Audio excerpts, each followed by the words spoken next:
I'll find it somewhere. That's a good question.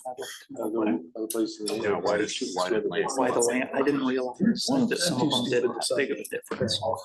We're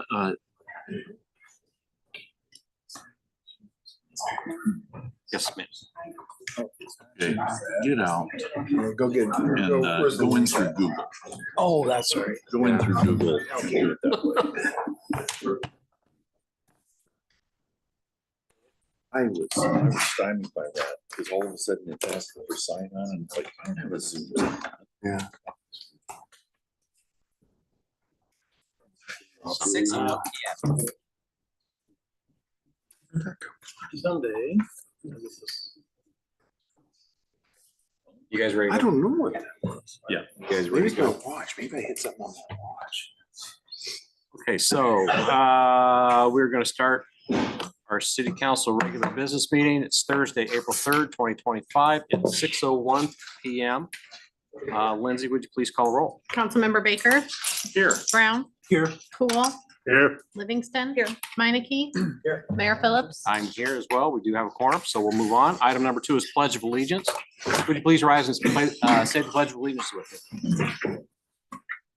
I pledge allegiance to the flags of the United States of America and to the republic for which it stands, one nation, under God, indivisible, with liberty and justice for all. Item number 3 is approval of the agenda. We're going to remove item 8B from the agenda. Would anybody like to move any of the other consent agenda items to the regular agenda? Hearing none, can I get a motion to approve the agenda as amended? Second.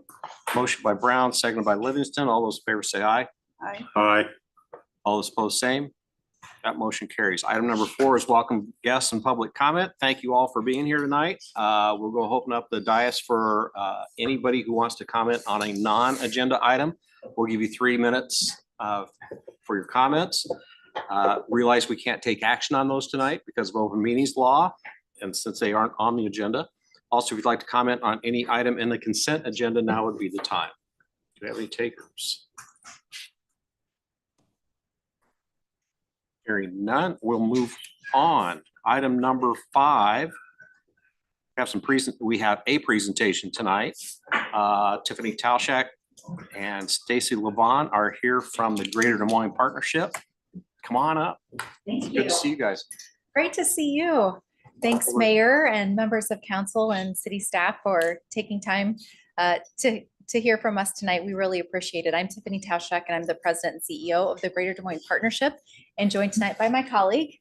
Hi, Stacy Levon, Senior Vice President of Economic Development. And we also have with us tonight as one of our guests is Ryan Squire, who is an executive at EMC and a resident of Norwalk. So Awesome. really appreciate Welcome. Ryan making the time. Ryan and his family live here and his wife was just honored as one of the 40 under 40 honorees this week. So glad to have Ryan here. Thanks. So we wanted to essentially do 2 things tonight. We wanted to share with you a message of gratitude and say thank you so much for your continued participation, engagement, and investment in the Greater Des Moines Partnership. And we also want to report out to you some of the results that we've been able to accomplish collaboratively, collectively together. So with that, I'm going to start real quick, high-level overview of the Greater Des Moines Partnership. We are the Regional Economic Development and Community Development Organization. We now represent 12 counties, and we are very proud to also represent the city of Norwalk. We have over 6,700 regional business members now throughout those 12 counties and those different affiliate chambers that we work with, including Norwalk. As one of those representatives, we have over 400 investors that help fund our nonprofit organization to do what we do collectively with your team and other economic development practitioners. And collectively, this makes us the 3rd largest regional chamber of commerce in the entire country, which is helpful as we're looking to make sure that we're being heard on a national level and a state level as well. For the last 5 years and moving forward through 2027, we're focused on these initiatives and strategies to move the region forward. So essentially, economic development, talent development with public policy as a supporting strategy is where we're leaning in. These are some of our strategic priorities and areas of focus for 2025. Happy to answer questions on any of these. Also know you have a full agenda, so we're moving pretty quickly here and want to get to the results. With that, I'm going to turn it over to Stacy, our SVP of Economic Development. Good evening. I'll just reiterate what Tiffany said. And, we have a great relationship with the city of Norwalk and working with Holly and Luke on a regular basis. It's wonderful. Just to give you a little bit of an overview, since the partnership was formed in 1999, we have worked on over 759 projects within the region, creating over 37,000 jobs and $14.7 billion of investment. And these numbers are through 2024. Just to give you a feel for the types of projects that we worked on in 24, these are just some of the logos you will recognize. A few up there, you will recognize Michael Foods, I'm sure, for their expansion project. The goal of the economic development team is really twofold. One, helping local companies who are already here grow and expand, and two, attracting new businesses into the region to support our economy. We do that through, first of all, business retention and expansion programs. This is really where we go out and we talk with companies to learn what are they doing, what are they seeing in the market, how's their business going, what could we be doing as a region to support them better. We do this because we know 80% of the growth is going to come from local companies who are already located here. Here we do a survey. We ask some common questions across a lot of our conversations. We had 195 people or companies that we included in that survey. And these are just some findings that I'll let you review at a later time. On the business recruitment side, we are the regional marketing efforts. I'll talk through some of our marketing work that we do. We do that in conjunction with the Iowa Economic Development Authority, but we also have a lot of our own marketing plans and efforts.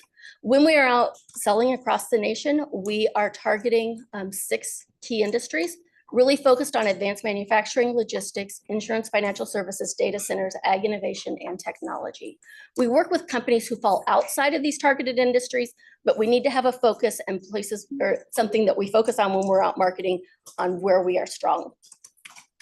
It's important that we are out telling our story because there are over 10,000 economic development organizations trying to attract the 1 to 200 major economic development deals a year. It is hard to land a major project because of the competition. And when I say a major project, we are talking about $100 million or more of investment.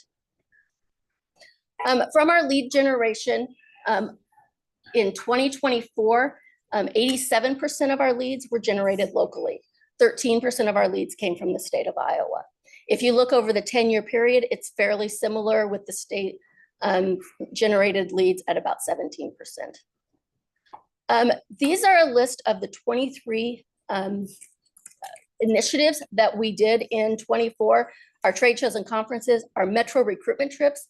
And to explain a metro recruitment trip is we are going into a metropolitan area, identifying companies and site selectors and people who would have an interest in the Des Moines region and sitting down one-on-one and talking with them. Our goal is to have at least 15 appointments during a week's period of time.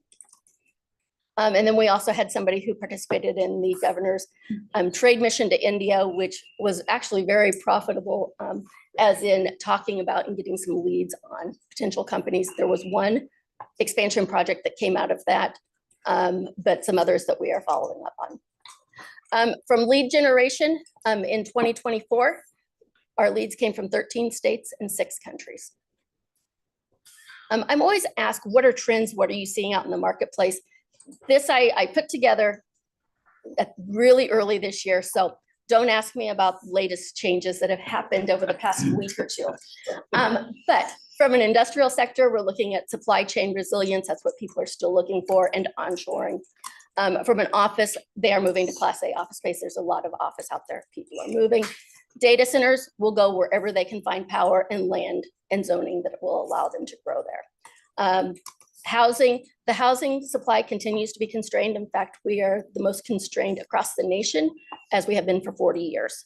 And retail really focuses in on that experiential retail. And they want to do something. They just don't want to go buy a product. Why is this all important to Norwalk? I really want to focus on the red portion, the side column. If you look at the commuting patterns within the region for Norwalk, 8.5% of your residents who are employed actually work in Norwalk. Of the people who work in Norwalk, 24% live in Norwalk. So you are attracting 75% of your workforce from other communities in surrounding area, and you are sending out about 91% of your residents to work. It shows that we are a regional economy, and it's what it is and how we work today. So with that, I will turn it back to you, Tiffany. Very good. So we all know and understand that certainly talent development is a key piece of economic development. So just wanted to share just a few quick initiatives that our team is working on, including the DSM Intern Connection. If any of you have any interns that you hire for the summer, please let us know so we can get them involved in that internship program that we create. Last year, we hosted 349 interns from about 70 colleges and universities from around the country. And at the end of the experience, we did a survey with them. Almost 75% of those interns said that they now want to move here because of the experience that they had. So help us attract some more talent and retain some more talent and get those interns involved in this program. It is free to them, and we're happy to provide that support. Additionally, we offer the Career Ready Collective, which is in part because of Principal Charity Classic and Salmon's Financial. They invest in this program. It's for high school students. So it's a great way to get high school students involved and better connected and networking and learning some of those skills that maybe our high school students need to learn these days. It helped them identify career pathways here in our region. Of course, rankings, this is something that we talk about a lot. Because we want to help tell the story. As Stacy said, no one's going to tell the story for us. We're able to leverage some of those rankings and recognition to help get the word out about the region and all that we have to offer here. This is one example of one of our rankings. Another recent ranking that our team actually worked on behind the scenes was the #3 most livable region in the country. And that was a ranking we were really proud of that we're going to continue to tout. And of course, many others. These are all on our website.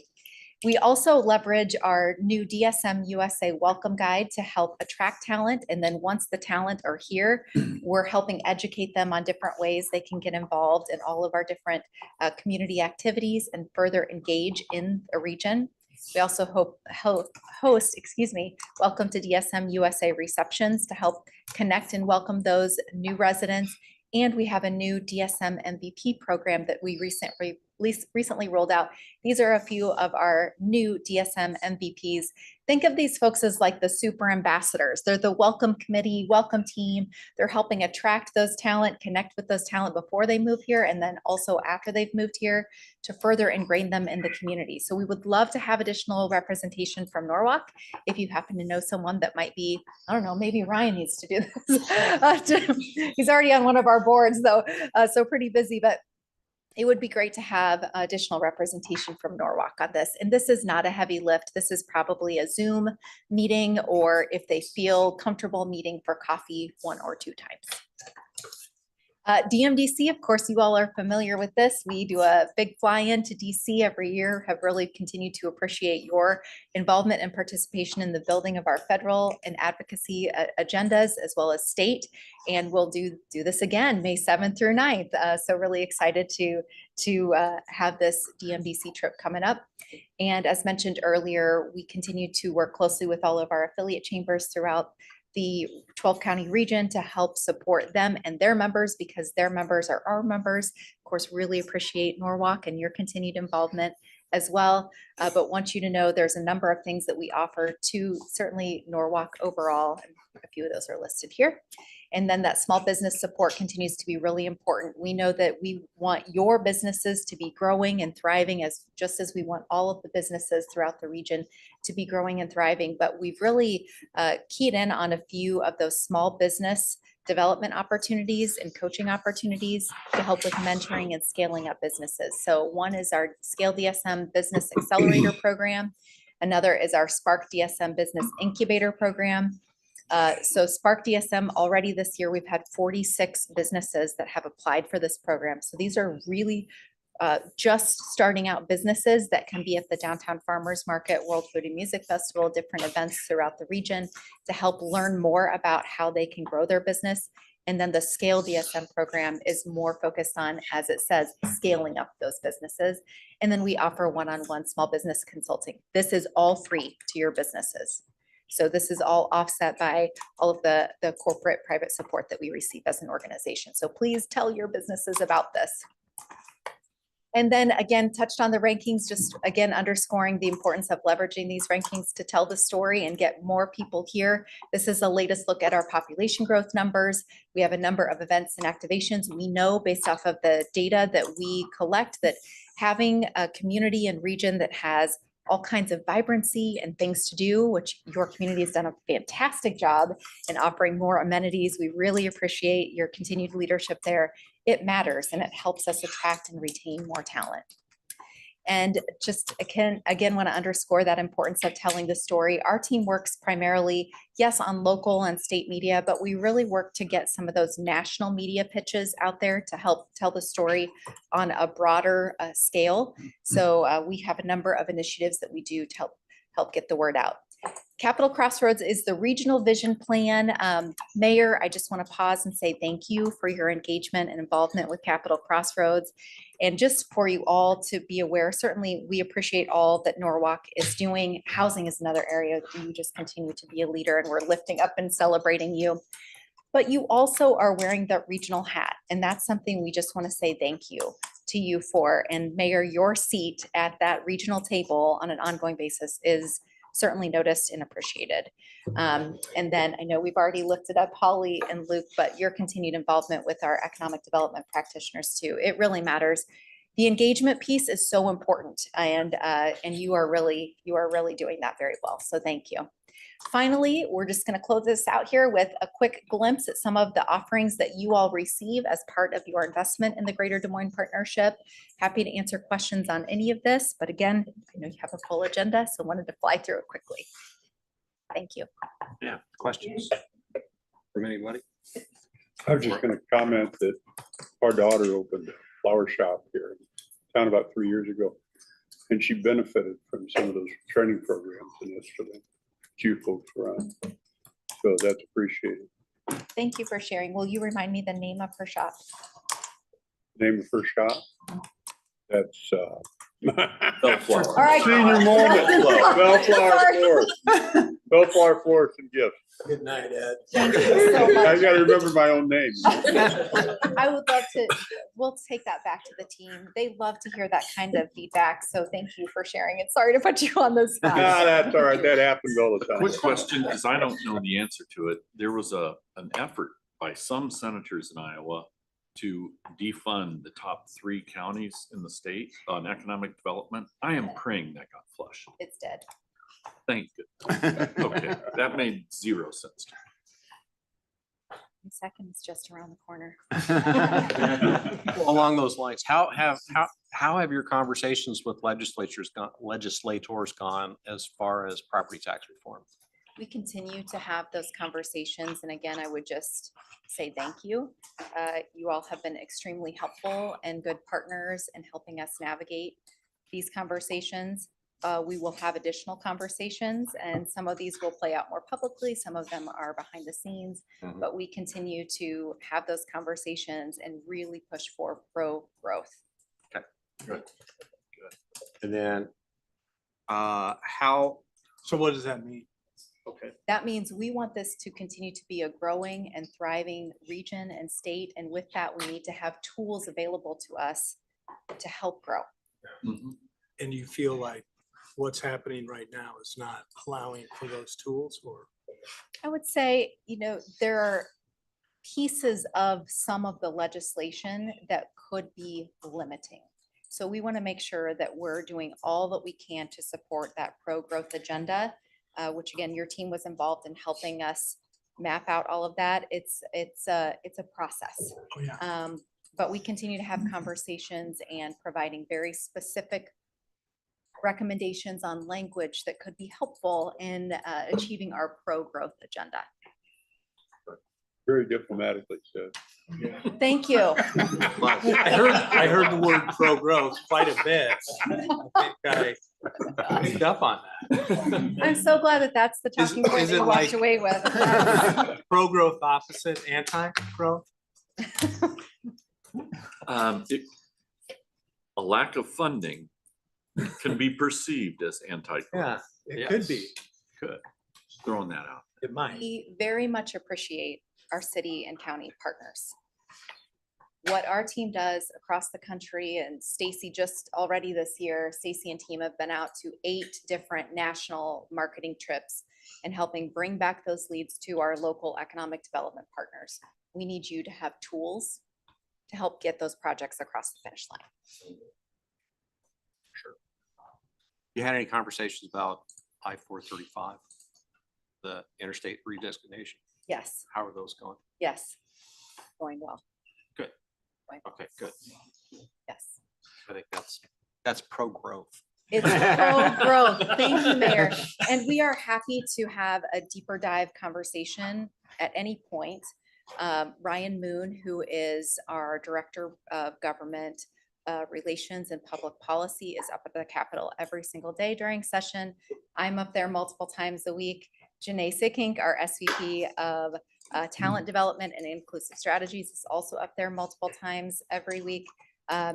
So please know at any point you are welcome to reach out, or we can sit down and have a deeper dive conversation. Sometimes things change by the day. Thank you. Other questions? Thanks for coming. Thank you. Thank you. Appreciate Really it. appreciate you. Yeah, thank Thank you. Beth. Okay, item 6 is proclamation for National Library Week. You can go and click that link and see that proclamation. We love our library and appreciate them being here in town and everything that they do. All right, item 7, consent agenda. Can I get a motion to approve the consent agenda? Motion. Second? Okay, motion by Livingston, seconded by Baker. Lindsay, would you call roll? Councilmember Brown, Yes. Cool, Yes. Livingston. Yes. Meineke, Yes. Baker. Yes. All right, that motion carries. Item 8, old and new business for consideration, discussion, and possible action. Item A is a resolution relating to the financing of proposed projects to be undertaken by the city of Norwalk, Iowa, establishing compliance with reimbursement bond regulations under the Internal Revenue Code. So we have some projects that are going to be starting now, but we're not going to bond for them until after July the 1st. So we need to pass a resolution on how we'll reimburse our operating accounts from bond proceeds.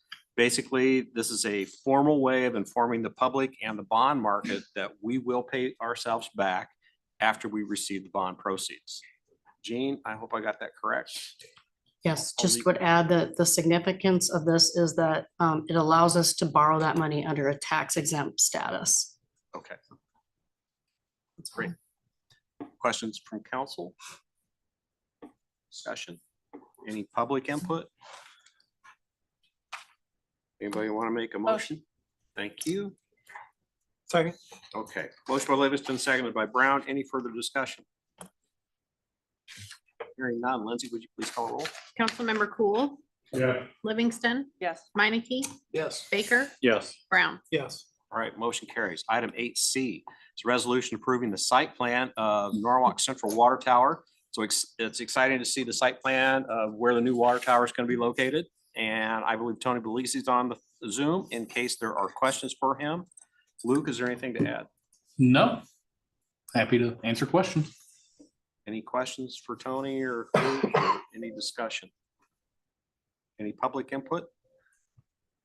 One of the big reasons why I joined city council was to approve site plans for future water towers. Yeah. So this is a momentous, I just need to capture this moment. So what are you going to do for your other 3 years? I don't know. I figure stuff out, Okay.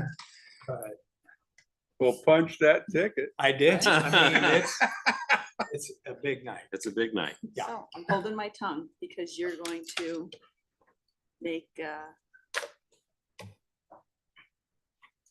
Oh, I will. I want to. I have been longing for this. Yeah. I'd like to make a motion to approve this. Second. All right. I got a motion by Brown, second by Baker. Any further discussion? Lindsay, would you please call the roll? Councilmember Livingston. Yes. Minneke. Yes. Baker. Yes. Brown. Yes. Cool. Yeah, All right, that motion carries. I gotta say, I like it when we have a little bit of fun. and you know, that's the third water tower in our community. Yeah. Yeah, That's right. yeah. Ever. There you go. Yep. Ever. All right, item 8D, second reading of an ordinance amending the official zoning map of the city of Norwalk, Iowa by rezoning 818.5 North Avenue from C4 Founders Business District to RF Founders Residential. So there's a house behind 818 North Avenue, and half of the lot, which actually contains the house, is zone C4. This request will be to rezone the house to RF, which is Founders Residential, so they can, I think, get a loan or something. So Luke, anything else to add? No. Okay, Second. I got a motion from Livingston to approve second readings, second by Brown. Any further discussion or public comment? Lindsay, would you please call roll? Councilmember Minneke.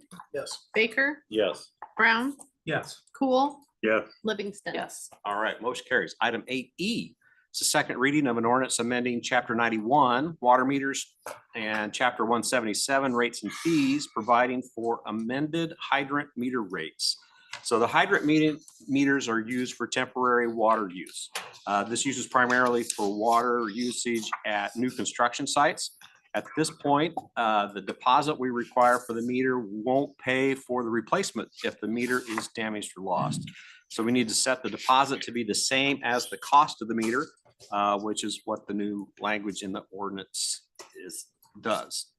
Lindsay or Wayne, anything else? Not for me. All right, any discussion, questions from council or public comment?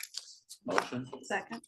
Motion by Baker to approve second reading, seconded by Livingston. Any further discussion with council? Lindsay, would you call roll?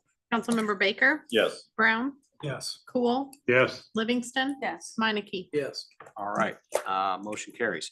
Item 8F, it's a final reading of an ordinance amending the official zoning map of the city of Norwalk, Iowa by rezoning 1421 Sunset Drive from C2 community commercial to infill plan unit development with C2 uses, and adopting the 1421 Sunset Drive infill plan unit development. 1421 Sunset Drive is at the southwest corner of Sunset and High Road. This lot's unique, so the PUD is needed to accommodate the building. Luke, anything else? Nothing new. All right, any discussion, questions, comments from council or public comment? motion. Second. Okay, so motion by Cool for the final reading, seconded by Baker. Any further discussion? Hearing none. Lindsay, would you please call roll? Councilmember Brown. Yes. Cool. Yeah, Livingston. Yes. Minneke. Yes. Baker. Yes. All right, motion carries. And just as a side note, I think it's great that you're able to motion without delay. That's great. Yes. I like it too. All right.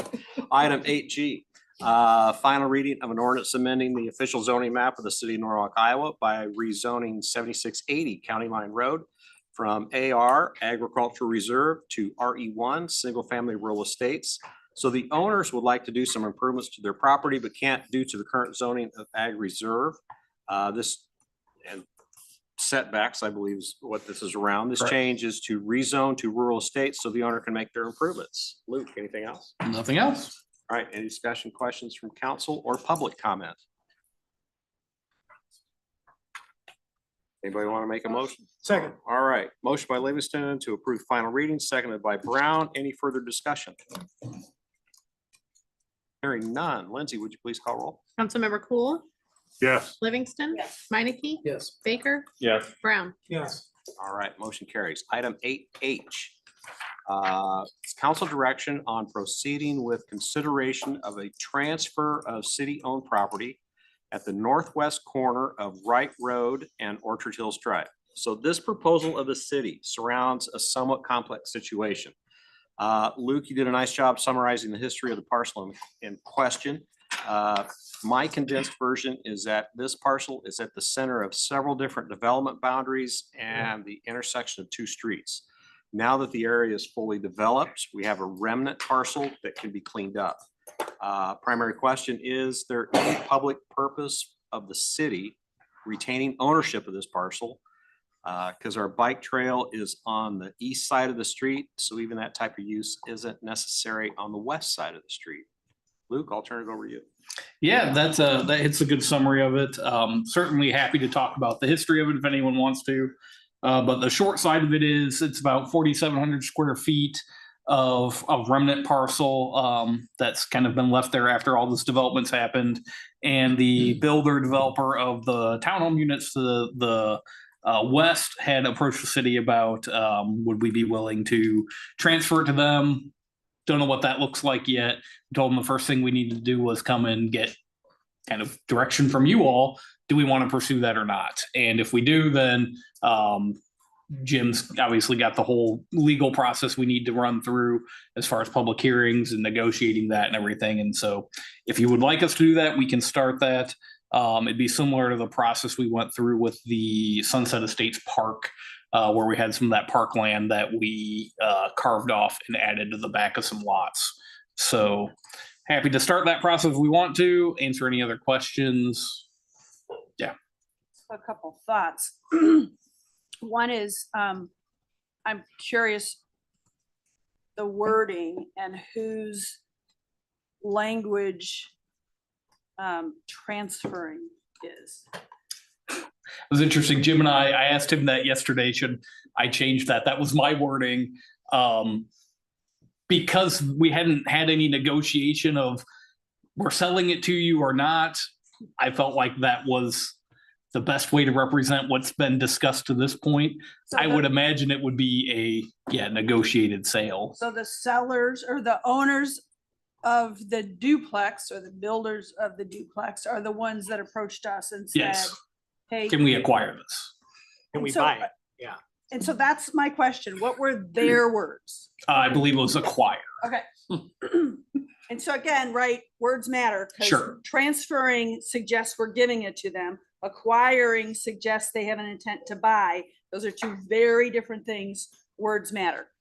The other thought I have is that this causes, jogs my memory to a homeowner by the pool who came to us and asked us if he could buy, I don't know, was it 1 square foot over, longer than that, but distance wise over into city property so he could do something.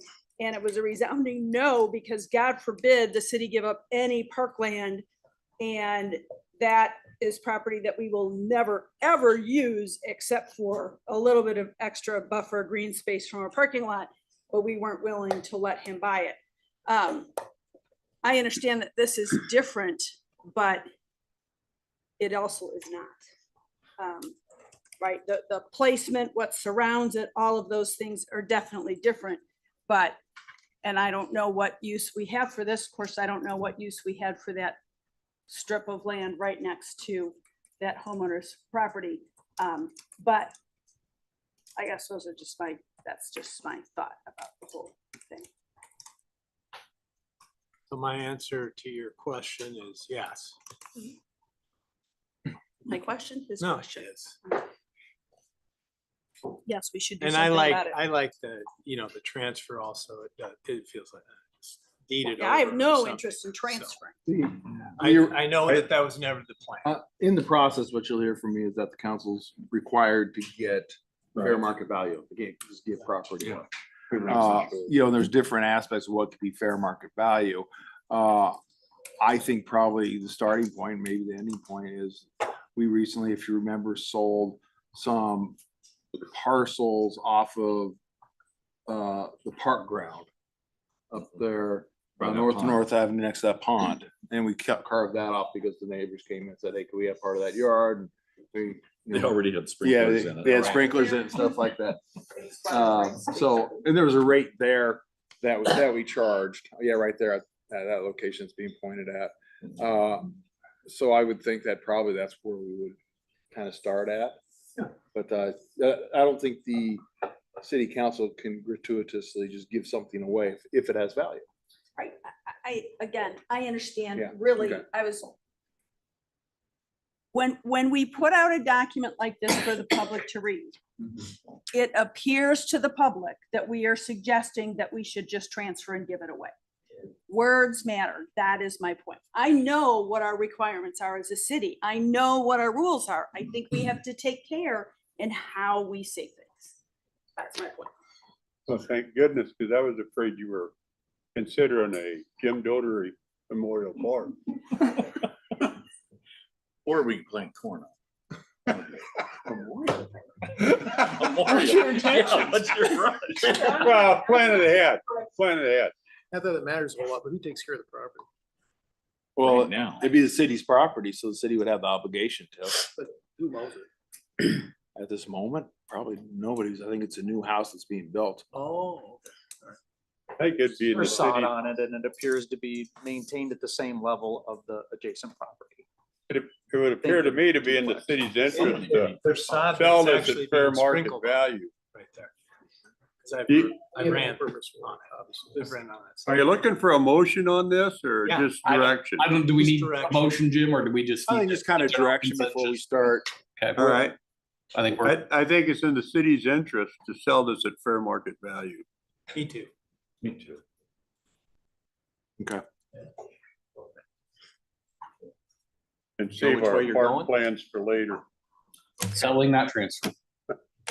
Selling not, yeah, acquiring, not transferring. Selling. Okay.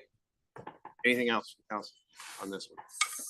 Hearing none. Item 9 is future agenda items. So the purpose of this item is for council to give direction to staff by way of motion to have items placed on future agendas. It's not for discussion of the merits of the subject matter. It's just to get it on the agenda. So anybody have any future agenda items that they like? Hearing none, we'll move on. Item number 10, council inquiries and staff updates. I'd like to remind everybody that this portion of the meeting is less formal, as though we haven't been formal already. You may hear some back and forth banter and general joking around. We believe this can build camaraderie and cohesiveness between staff and council, but please keep it professional. Luke. The only thing I'm gonna bring up is actually a request for Jason to summarize our conversation with Maggie Cannon from the Farm Bureau about the Farm Bureau's view of the I-435 interstate designation. We had a good meeting and I thought Jason might want Yeah, to. we had a good meeting. I think the key information we found out is that they actually have a rule, or what did we? A policy. Policy that they oppose all action like this nationwide. So automatically, if there's something like this proposed, they will oppose it. That stands for them. It's non-negotiable. It was adopted about 12 years ago. And it was the result of how these conversations started, between people who wanted it to become an interstate and, Farm Bureau and other things. We found that those conversations, from Maggie's perspective, that they were not invited into the process at all. And so it felt very much to them like, we're doing this. So who cares what you think? That was good to learn that history. And I was thinking there was one more thing too that I thought, well, no, it was the history. That was, I think those two things that we learned were very helpful. Felt like we had a nice conversation. Luke was clear that we're supporting the current legislation. And so she understands that. She understands why we are too. So she, like Farm Bureau, it's non-option to oppose right now with this regulation. Okay. They will oppose this. Wow. All right. So there's no like discretion. But I mean, this has been percolating for like 15 years. Yep. Oh, They, they can grow. a real key point also of what she brought up was that the real critical component is for the ag implements to first have an alternative route. As soon as there's an alternative route, she said, according to their policy, they would be supportive of the redesignation. Yes. the reason they oppose the legislation That's right, is because there's no alternative route. yeah. Gotcha. But once we get the waiver approved for like 2 miles of 35 miles per hour, then they would be in full support? No, No, there's gotta be an alternate route, not. the not a waiver waiver. is They never had an alternate route. They did. It was a box bridge. They couldn't Right. get it across anything. And it would have been overweight for a single John Deere tractor. Good. Okay. We did bring up, it seemed like there might have been some in between that, let's say that this alternative study, which they're supportive of, doing the study, they're also supportive of the state funding the study, which is great. So we said, what if there's an alternative identified and it is to build a $3 million bridge? Would you support a request for some federal or state funding to help construct that bridge? And what I heard, tell me, Yes. Lindsay, you were there as well. Jason, did you hear the same thing that she reinforced that they're supporting the financial commitment by the state right now to do the alternative study? So she seemed to think, even though that was at a higher level from her, a board decision, she felt like that would fall in line with something that they would support. I got the sense they would prefer a good alternative route. Certainly safer for the ag implements.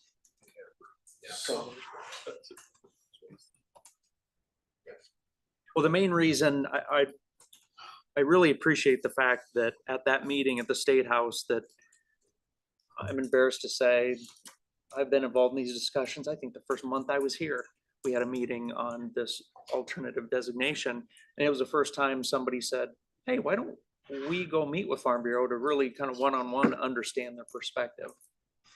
A light bulb came on. It was just a great idea to just have that communication, develop a little bit of a relationship.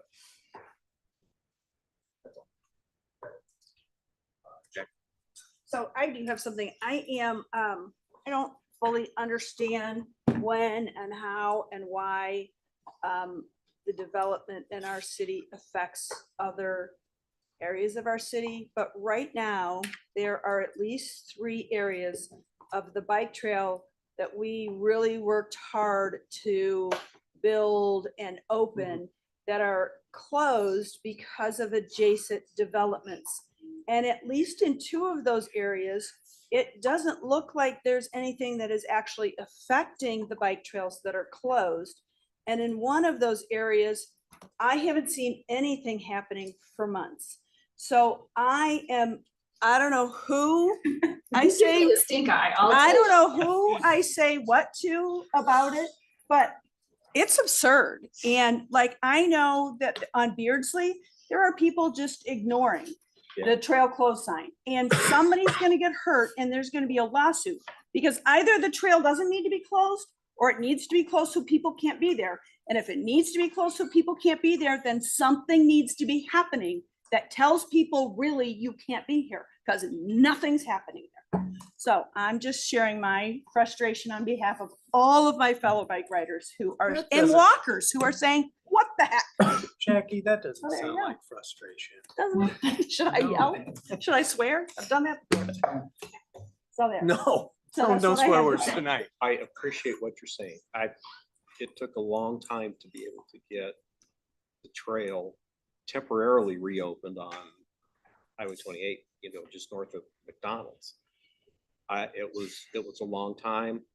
That's why I was giving her a stink eye because I've talked got it to Holly a done. lot about it and she got that one done. But it's closed again, I think. Yes, it is. And so, yeah. At least there was a big hole there that they were Might still be on. Right. actually finally doing. Right. Tony, are you still on? Do you know anything? Because I am still on and I appreciate your comments on that. Actually, in my report tonight, I was gonna talk about that trail at the Greg Young development being closed again for recent construction. So the positive thing is construction started again because from my perspective, I'm looking at, I'm concerned about the permanent trail getting replaced because also always concerned with temporary trails because somebody tries to ride a bike across a gravel trail, that or even walking across an uneven surface, that's that's not good. So, I'm planning to on sending an email out to the Grand Young folks to get a schedule and tell them that, you know, we have an expectation that they prosecute the work for that intersection and get that permanent trail back as quickly as possible. And do we know what's happening on Beardsley down by 50th? Because that's really a huge, and like, right, bikes are now back on the street, Right. which is another huge safety issue. That'd be Hackney Hills is where that was. Yeah, but nothing I know. seems to be happening at where the trail is closed. And there doesn't seem to be any reason that the trail needs to be closed. I think this is a good topic. We need to talk about, but we probably shouldn't be talking about individual instances right now. I'm in agreement that I can name a couple of other places that I'm curious about the development of it. I think we should move forward with that, because talking individually, if these aren't on the agenda, we probably should. Well, I'm trying to not get some seeking things. council action. I am seeking Nice to have the staff look staff into it. awareness and action. So, but So maybe the action for staff is let's look at where the construction's being done and start pushing them to get the trail built back up. Okay. And also on new developments, the same thing. Hubble across from us, you know, that was always a big selling point. Oh, well, it's gonna have a nice, but when? So 8 years from now, after the development is done? Yeah, or what? they're starting to develop. the Oh, other yeah, part they're now. they're doing it, but I'm just saying, I agree. we don't have the guidance, I don't think, given to developers possibly when we expect it to be done. Right. Anything else, Jackie? Nope. All right, Jason. Nothing else. All right, Lindsay. We had a pre-con meeting today for the wall project along Highway 28. They would like to start demoing some of the old fence first part of May. So we're gonna have a property meeting April 23rd from 4 to 5. Those letters will go out tomorrow. And then once the new wall arrives, which is 10 to 12 weeks from order date, they will begin installing that with a full completion date of the first part of November. So that's exciting. That's all I have. Tom, I did have something, I'm sorry, and it'll be somewhat redundant. I was telling Luke, I was out in my backyard, just like one of the nice days that happened 2 weeks ago. And I was thinking to myself, man, what more can I expect from government than what is happening right now in my life in this place? I've got great roads. Our kids went to a great school. We have great city staff. We are growing. There's a lot of economic development. We have a ton of options here. You know, this happens to be one of the places where government is working extremely well. In my opinion, is it working perfectly? No. Government has its people. But I think even for most of our residents too, government is working extremely well. And I feel that that is worth saying, because it sometimes feels to me like things that are being done at the state level, or even what people hear all the time, is that it's terrible. It does nothing well. It's not worth paying for. And okay, maybe at certain levels, whatever, I don't know. I just wanted to say here, people should be coming to us and saying, hey, this seems to be going really well. What are you doing right? And learning, instead of fiddling with a problem that isn't even a problem here. So again, I'm not saying everybody can say this about the place that they live. I'm not suggesting that. But here, like, I'm just like, what more do I want? My road also gets like cleaned off when it snows. It's amazing. My trash comes and gets picked up. It's stunning. Indeed. So anyway. I appreciate those comments. You got anything else, Lindsay? Dakota? Nothing tonight. All right, Gene Strable. No, thank you. Holly? I got some funsies for you. So the update on new business opening shortly within the next couple of months would be Pin High Golf, Mullets, Christian Brothers Auto, Vivid Life Spa, and Dunn Industrial Condominiums. Cooper's Outdoor Patio will be opening soon, which is awesome. Sportsplex and Diligent will also be announcing more eateries and retailers that are coming to Norwalk Central. They'll be announcing that here in the next month or so. The Flamingo Lounge, I will just tell you, I've been seeing some sneak peek photos today from the inside, and it's going to be like nothing you've experienced before. Super cool. It'll definitely be a destination, kind of an experiential type of a place, especially with the outdoor component. But they said it's kind of, they're focusing it on being like an upscale vintage Palm Springs sort of feel. Made me think of Brian. I don't know why. Cuban is what he told me the other day. Cuban, Kind of yeah. a Cuban flair. At the Warrior Run former clubhouse. Oh, yeah, okay. That'd be super fun. They're waiting for their velvet boots to be finished. Circular. Yes, nonetheless. circular velvet boots. It's gonna be pretty. Really? Yes. Yes. Anyway. Probably draw some new people to Norwalk just for that location. And then we have the Kosovo State delegation trip was bumped by 1 week. I'm not sure who all's on that email, but it's moved a little bit earlier to June 15th through the 20th. And then there's a state partner, the Kosovo State Partner Conference, April 30th from 9 to 3 at Camp Dodge. So I think I sent that to everybody, but if anybody wants to go, including staff, please let me know. The data center partners will be here this coming Tuesday and Wednesday, and they're staying at the Fairfield Inn. If you were open, Ryan, they'd stay with you probably one night. They're getting there. The construction looks great. It's looking great. Looks good, yeah. That was looking good. But if anybody wants to meet with them next Wednesday, let me know. They'll be here in the morning. Pretty cool people. I think Jackie met them last time. And so for that project, of course, now there's some delays out of our control because of the state legislation that might affect our TIF usage, which is a big deal when it comes to the infrastructure for these projects. And then the annexation appeal, which I'm sure Jim will talk about, because that also affects their 300 acres. So we're kind of in a weird holding pattern for about 30 days until we know more about both of those. But we're not giving up on this project. They're not giving up on it. We're still moving forward in every other way that we can. So, and then to go with Lindsay's amazing wall, our entrance monument sign project. There's a pre-con meeting next week for that. I think the lengthiest part of putting that together is the fabrication of the actual sign. So it might be a couple of months before that's completely done, but maybe the timing will work out and both will be done at the same time in the fall and a whole new entrance to the city.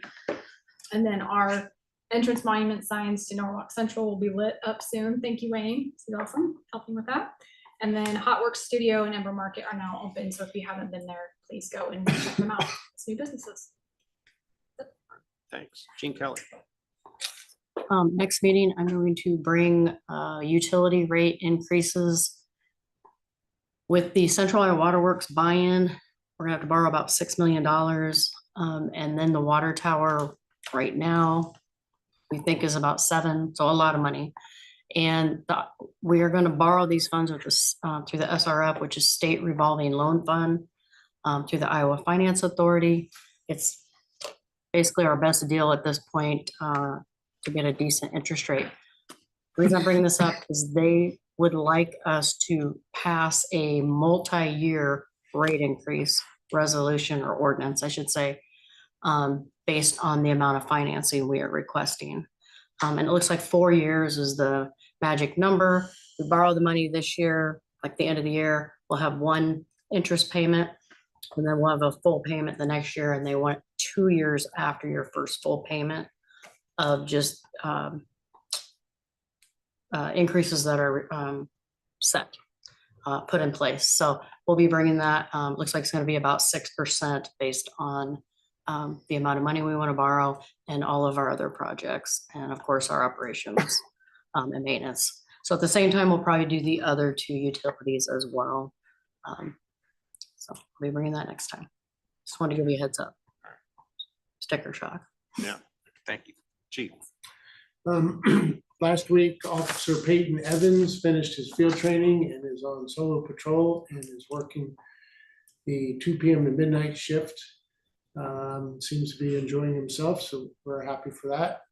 that he's done training and he's having fun.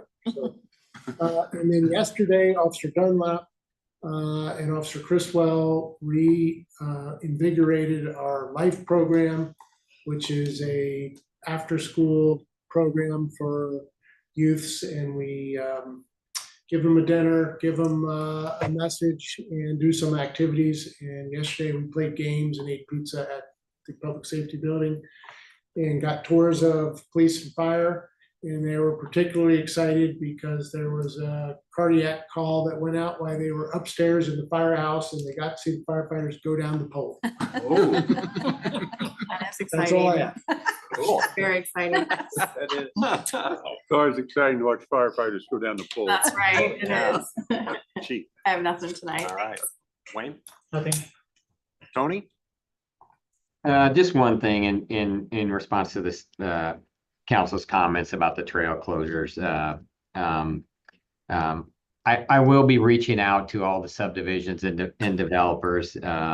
Number one, to make sure we get proper notice of any trail closures, make sure there's advanced warning signs where necessary, and that we get those closures opened as quickly as possible, that we have temporary surfacing where necessary, and of course, open any trails that aren't necessary to be closed currently with the work that's going on. So I will follow up with any of those impacted, and hopefully that helps take care of the situation. That's all I've got. All right. Thanks, Tony. Carrie? Nothing tonight. Luke? Residential permits for March were down a decent amount from what our normal would be. We had 11. We normally would be around 30. March is one of the bigger months we've had. So, but with again 77 that we got in December, it's not necessarily unexpected. But staying busy, getting through all those. Not all those have started yet, but we're keeping an eye on them to make sure they don't go past our expiration policy. And then, yeah, that's pretty much it. All right. Nothing, Mayor. George? Brian? Nothing. It's nice to be back though. All right. Nice to have you back. Jim? I'll talk a little bit about the annexation. We did get an appeal on the board's decision to grant the annexation.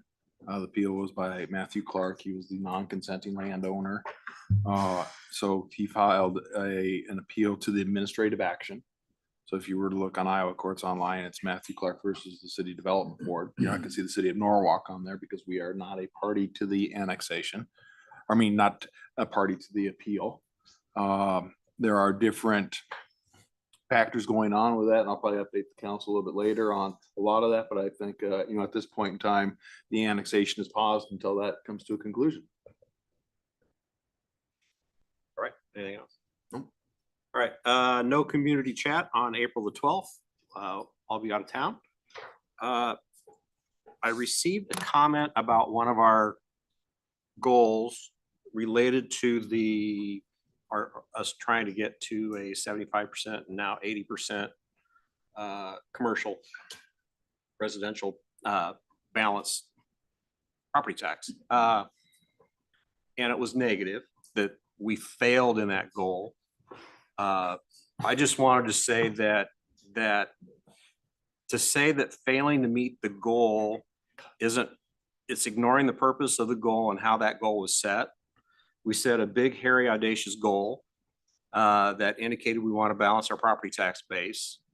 In trying to reach that goal, we actually grew, we had a 969% increase in valuation for industrial, 140% increase in commercial valuation. But at the same time, our housing starts have kind of offset that valuation growth, but we're growing at a great rate. And in my opinion, we have been very, very successful in pursuing that goal. And we just need to keep going there. To say that we failed is totally incorrect. We've been very successful with it so far. So I'd say we were overly successful in our residential growth. There you go. Which kind of flopped the proportion. Yeah. So I just wanted to get that out there publicly. There are a lot of cities around here that would love to fail. Yes, I think you're right. Would love it. I think you're right. So with, No, it's just funny. okay. So moving on, item number 11 is discussion of possible action regarding the city manager fiscal year 26 wage increase.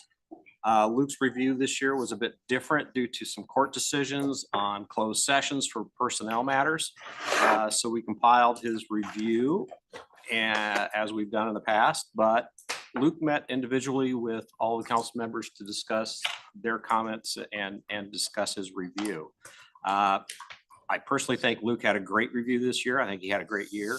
I believe council has approved a 3% increase in staff salaries, but council has an option of making that bigger or smaller. Carrie, I think I'll turn it over to you. Sure. You sent an email with some information. Could you go over that? Yeah, absolutely.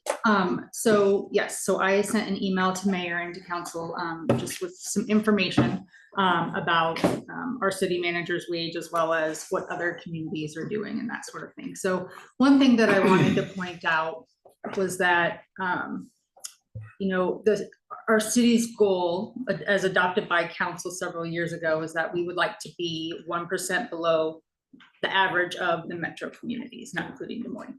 And taking a look at our city manager's current wage, he's about $11,000 below where we would like to see him. So that's nothing about a wage increase and what other communities are doing. That's just saying that we're just a little bit behind the game on his wage currently.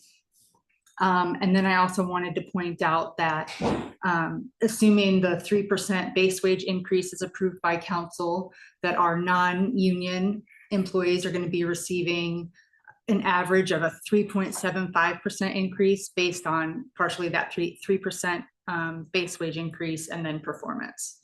So again, an average of 3.75 across the non-union. If we throw in the union employees into the mix, then that average increases to 4.24% increase. And then just looking at the department heads alone, where the department heads will be receiving about 4% on average. I thought all of that information was important for you to have when considering what to give as an increase to Luke Nelson. I also checked in with some other communities just to see what they're going to be giving their city managers. So far, I've had only 4 out of the probably 10 or so communities that I reached out to. 3%, 3%, 4.5%, and 4% is the feedback I received from them. Thank you. And then if you have any other questions, I can answer those as well. So I think I'll turn it over to council, let you just ask questions and discuss what you'd like to do in regards to salary increase for Luke. Carrie, did Luke put that email together and ask you to? No, and I won't tell you what he said after he wasn't happy with it.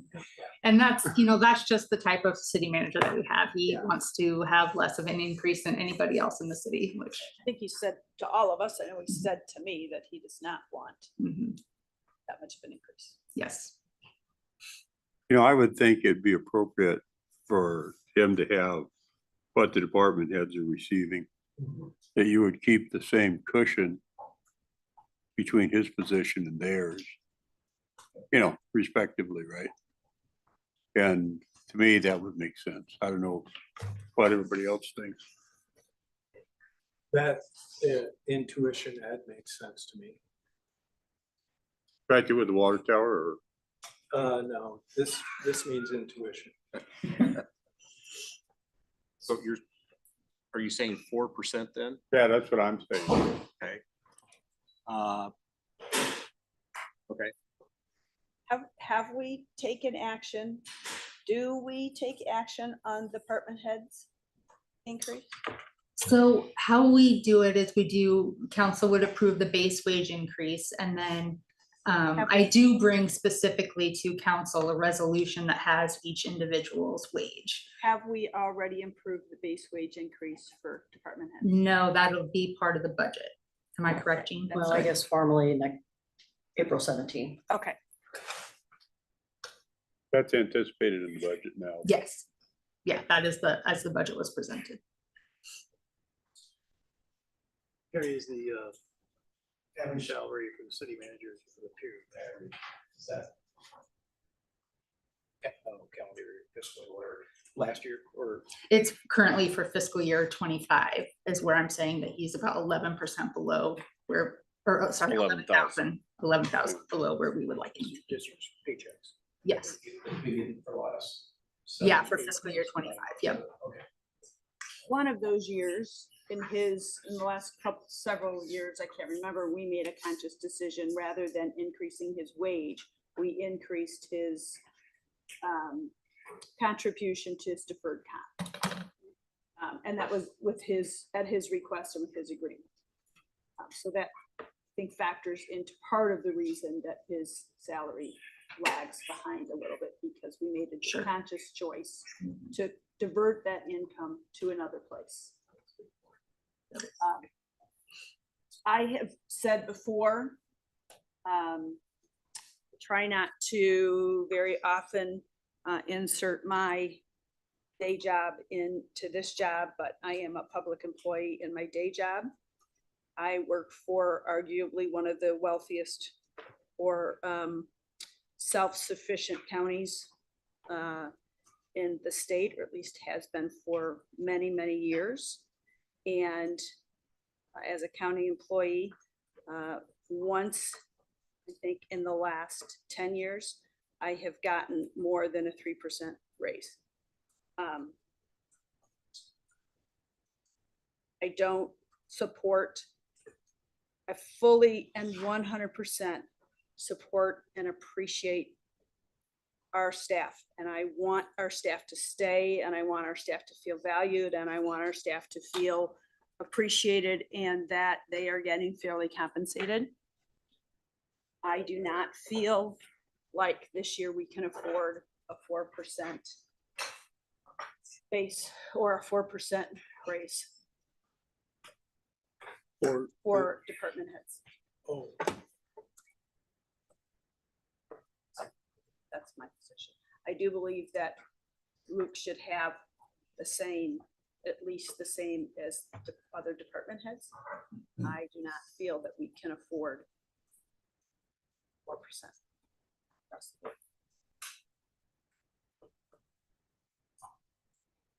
I think we've already done that, haven't we? Or am I missing the point? This is. No, it'll be, they said the 17th is when we formalize that. Oh. That's what they're proposing. Right. A point of clarification too, you said across the board, that 4% is an average sum, like I'm only getting 3.5%. So it just depends on where you're at in your range and then your performance score. That doesn't mean I didn't perform well. Right. Yes. That's what's Right. anticipated in the budget. Is it hard to compare team managers if they had like the deferred comp deal? It is, and some, you know, when we send out this information, we don't always get all the comps, like, you know, some might get car allowances, some might not, some might get phone allowances, some might not. So yeah, this was strictly based on just the wage line.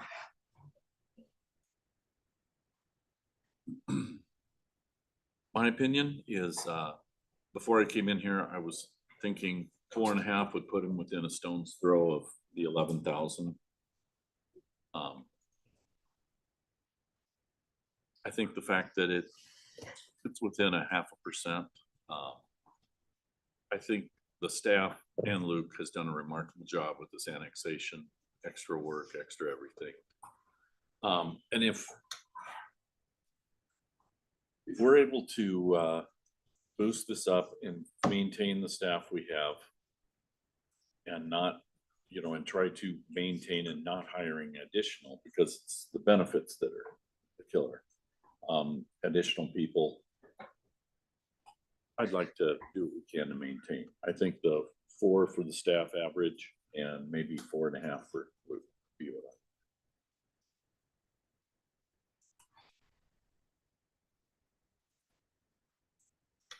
it's been my experience over the years in large companies, the bosses tend to make more as percentage increase. It always rolls down the hill. I think that's what, Brian, that's good. I think one of the things I was hearing from Carrie is I'm not sure that even Luke would want 4.5 if the people around him are getting 4. Yeah, I would agree with that. Yeah. I think it's good to recognize the management ability that they've demonstrated, particularly over this last year. And then going forward, you know, fiscal responsibility, they're gonna have to have discipline to get through what the state might be handing in the way of a shit sandwich.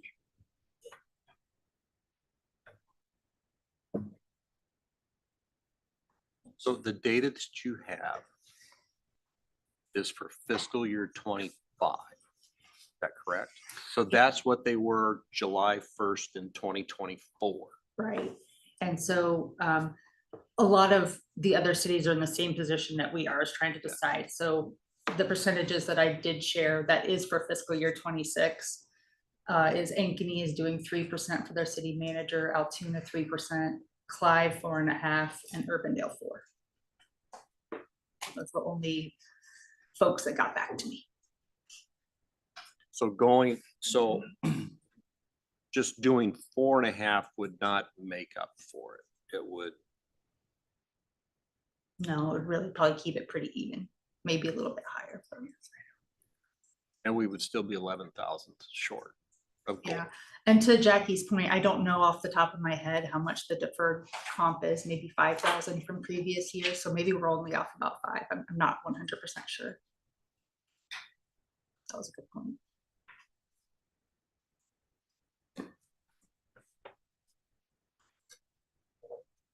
We have to make a decision tonight. Yes.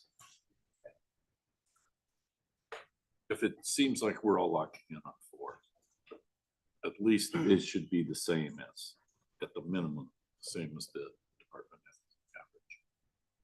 And again, we all are as an overstatement. Right. I That's appreciate correct. I That's appreciate you correct. speaking for me. Let's put it this way, if I made a motion at 4, do you think I'd get 3 votes? I think you might. Probably. So I'll move a 4% increase for the city manager. I'd second that. Okay, so I got a motion by Cool for a 4% increase, a second by Baker.